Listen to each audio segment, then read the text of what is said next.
Dr. Lisa Patel, who just joined us, um, is really an expert on this. She's the executive director for the Medical Society Consortium on Climate and Health. She's a professor at Stanford. She's a pediatrician.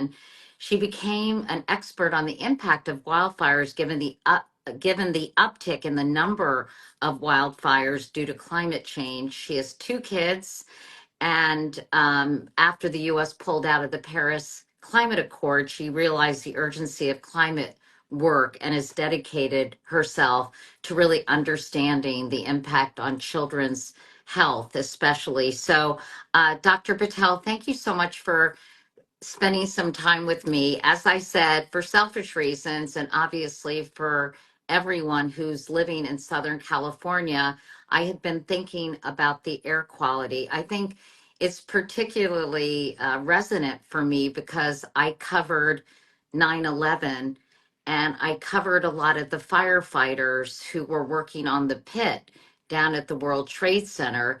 And I know that many of them got sick, and the New York Department of Health finally gave money to study this and to support these firefighters.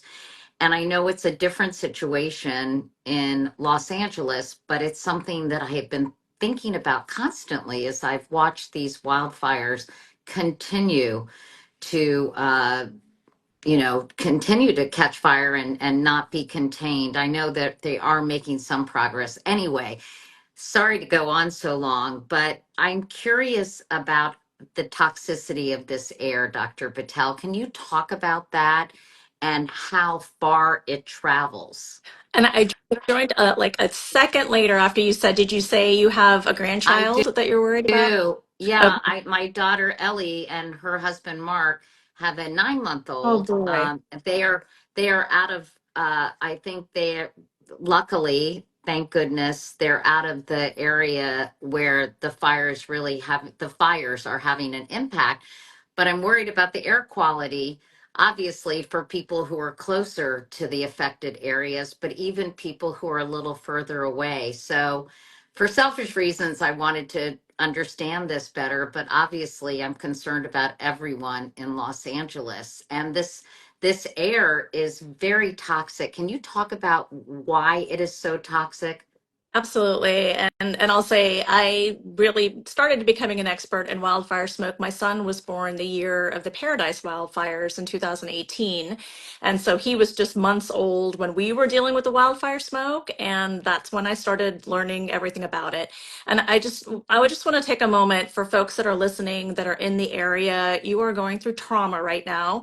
The information I'm about to share can increase your distress. And so I want to acknowledge that because there are things that we can do. There are things that are somewhat out of our control. And I do want to talk about the former a little bit more in our conversation. But in terms of how wildfire smoke affects our health. So as you identified, children, particularly young children and pregnant individuals are at pretty high risk for some of the bad effects of wildfire smoke. And this is because their lungs are rapidly developing during this time, in addition to their immune systems and their brains as well. In terms of the toxicity, so there are things that happen immediately when children are breathing in this foul pollution that we see show up in our emergency rooms, and most of it tends to be respiratory. So I'm a practicing pediatrician. I work at a small community hospital.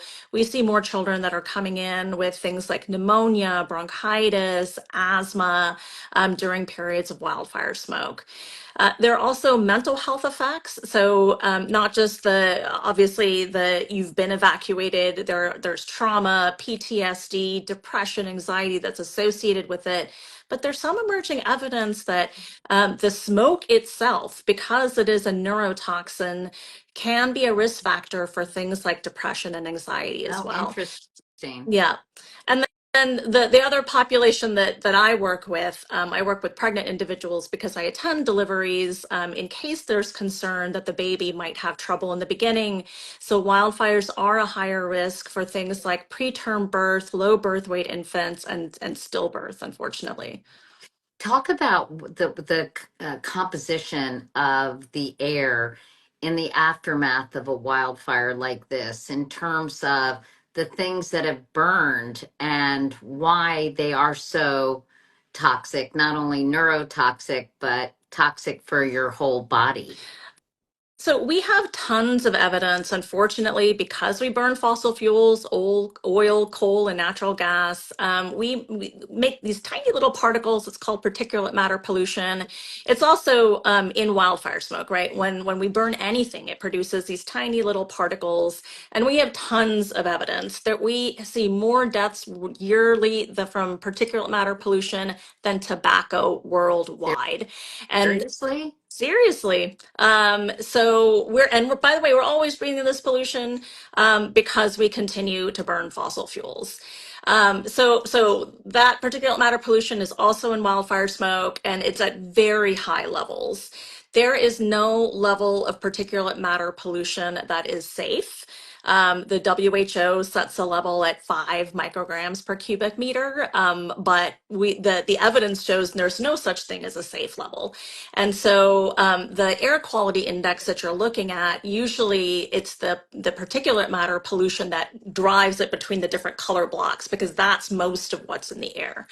The other toxins that we worry about with wildfire smoke, so when a wildfire happens, a car burns, a home burns, pesticides and plastics, everything within our house. And so there are other chemicals that get released. So there are gases, things like volatile organic compounds and polyaromatic hydrocarbons, metals as well. So lead and cadmium, copper can end up in things like the ash and can get aerosolized as well.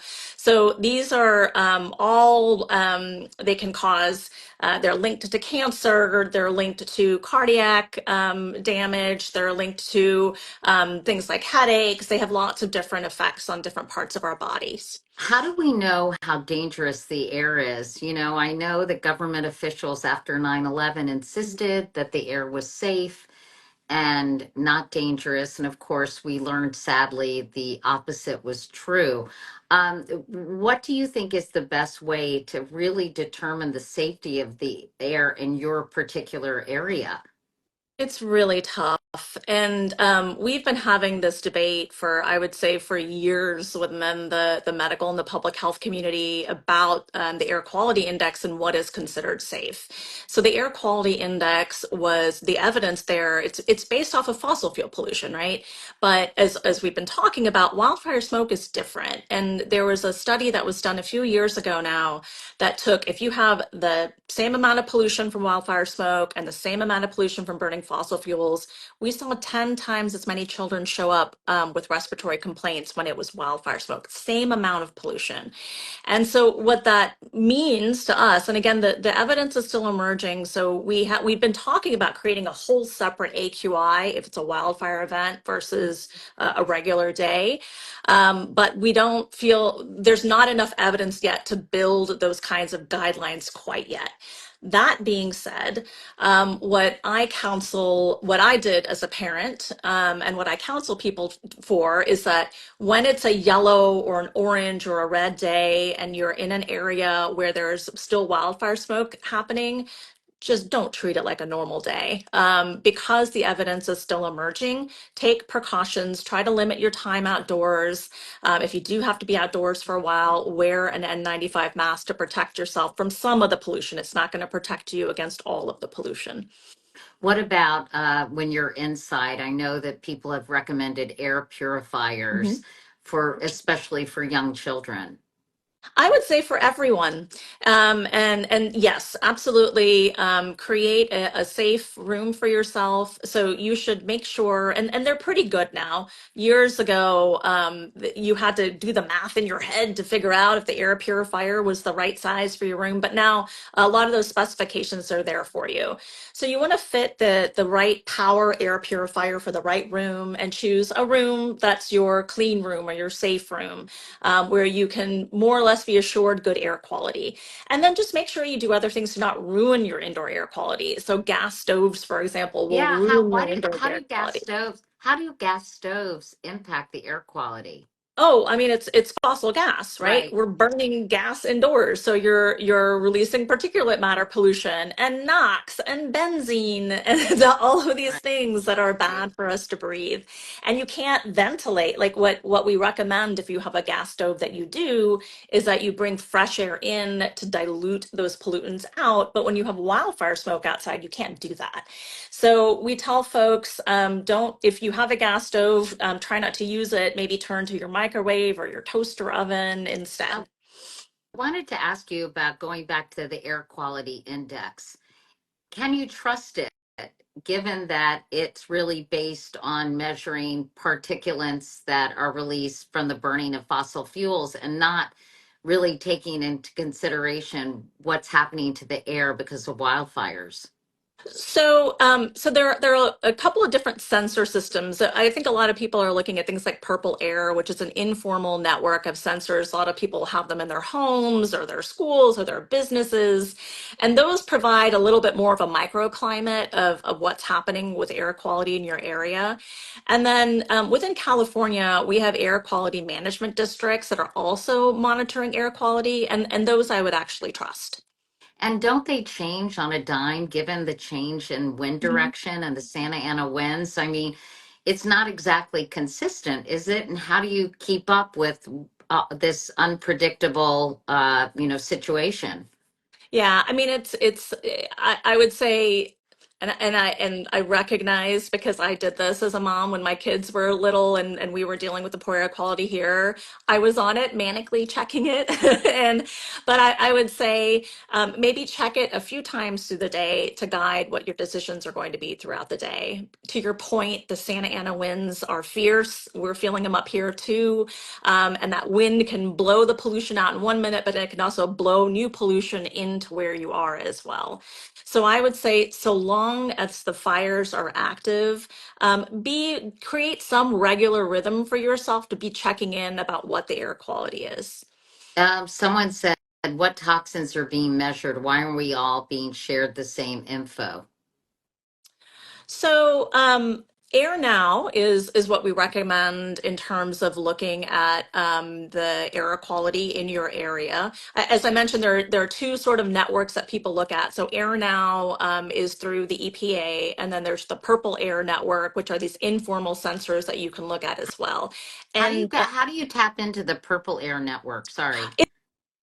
I'm pretty sure it's an app. I used to have it on my old phone. I haven't had it on my phone for a while, but if you type in Purple Air, you can actually find it. Okay. Yeah. Someone else asked, how can unseen PM2 particulate impact health even in neighboring areas?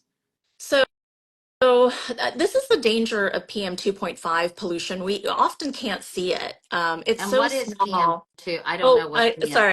It's particulate matter pollution. And there are different sizes to particulate matter pollution. So we measure it by its diameter. So PM10 is slightly bigger than PM 2.5. And then there are ultrafine particles as well. For our purposes, PM 2.5, it's basically the fraction of a width of a human hair. So small that we can breathe it in. It enters our lungs, our vasculature. And essentially, you can think about it like it sets off inflammation in our bodies once it enters our bodies. All of us are always somewhat exposed to this pollution because we burn oil and gas and coal, but wildfires mean that we're being exposed to a lot more of it.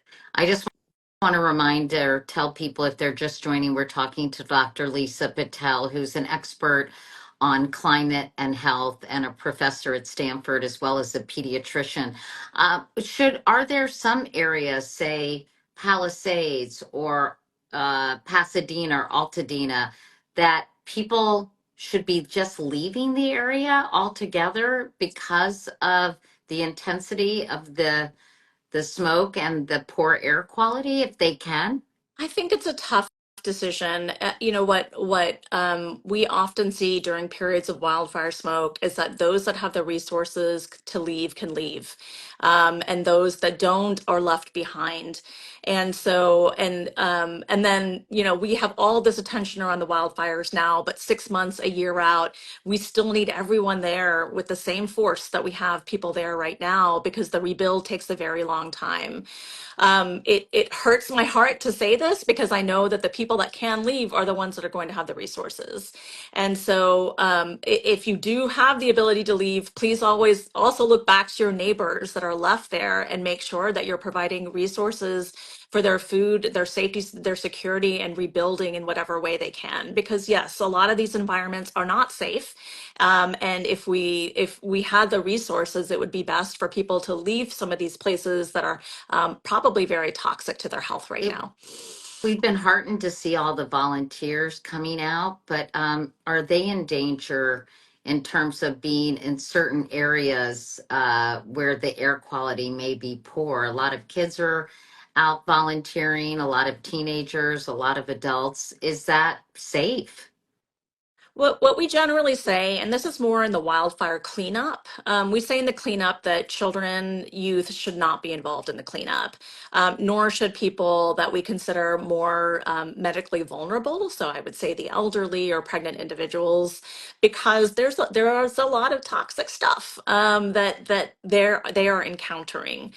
In terms of being outside, I feel like it's a balance. There's no perfect answer here. And I think it's a decision that you make with your teenager and with the family, understanding that there is going to be some risk, but understanding as well that this is a time of community. And that's a conversation that I think should happen between the parent and the teenager. Yes, there's probably some risk to being outside in that poor wildfire smoke. At the same time, there's probably also some mental health benefit to being with community and feeling like you have some agency in the time of crisis. How long will this toxic air continue to circulate after the wildfires are put out? So rain is the thing that washes it out and washes it away. And I've been seeing just so much crass misinformation being spread by people poorly positioned to be pontificating about why this is happening. But this is the reason why these wildfires are so bad, is because of climate change, because we've been burning fossil fuels. And what that's meant is that we've had an extraordinarily dry run in Southern California, on top of these really fierce Santa Ana winds that made the firefighters' jobs close to impossible. I would say impossible. Our firefighters stood up to impossibility and did the best they could. So in terms of how long it will last, I mean, it will really depend on when the winds die down, when the firefighters are able to contain and ultimately quash the fires, and then the particulate matter pollution. Some of the pollutants can hang out until rain washes it down and washes it away. Well, we're praying for rain to be in the forecast for a lot of different reasons. How long will health issues present? How long will it take for health issues to present themselves after someone has been affected by this terrible air quality? It's a really good question, and one as well that we are just beginning to understand. So acutely, we see people show up relatively quickly once they've been exposed to some of these types of noxious fumes and the pollution. So that, like I said, in our emergency rooms, we're seeing those with COPD or heart issues. There's increased risk of stroke as well, asthma. We see all of that show up in our emergency room within a few days in terms of people being affected by that wildfire Is, smoke. And oh, sorry, oh, I go was ahead. just going to ask you, Dr. Patel, is there anything you can do to mitigate the impact of inhaling these pollutants? I don't know. That's probably Yeah, a dumb question no, because I no, don't know what not is at out all. there that can help. Yeah, stay indoors, create the clean room for yourself, and create a safe space where you can But be inside. once you breathed it in, sort of it has done the damage, unfortunately. unfortunately has. And if you do have a condition like asthma or COPD, you're on medications for respiration, it's usually a good idea if you are on a controller medication, for example, you should talk to your doctor about it. But usually your doctor will recommend during periods of poor air quality to either start or step up your controller. But that's a conversation you should have with your doctor. I heard that people can make an air purifier for around $20. That is Can correct. how can people do that, especially if if it's too hard to get one at the store or whatever? Yeah, I work with a lot of food insecure families in the hospital where I work. It has become a standard part of my counseling because wildfires are now more or less yearly or year round. To talk to them about protecting their kids if they come in with wheezing. I make sure they go out knowing how to read an air quality index, and then if they can't afford an air purifier, how to do a DIY. There is one currently available on the EPA website. Let us hope after January 21st it stays there because there's a lot of scrubbing of our federal agencies' websites that is going to start after that point. But there are other state and local boards that are providing that information as well. It's very simple. You take a box fan, a HEPA filter, you tack them together. You can even use duct tape. Some people nail them together, and you can get a 50 to 60% reduction in the pollution indoors just from that box fan and HEPA filter. Well, maybe we'll do a link to how people can do that when we post this or put included in our newsletter tomorrow. What about the things they're using to fight the fires? I hate to bring this up, but this flame retardant and, various chemicals that they're using to actually douse the flames. Then I worry about, obviously, I'm a very anxious person, but I worry about that as well.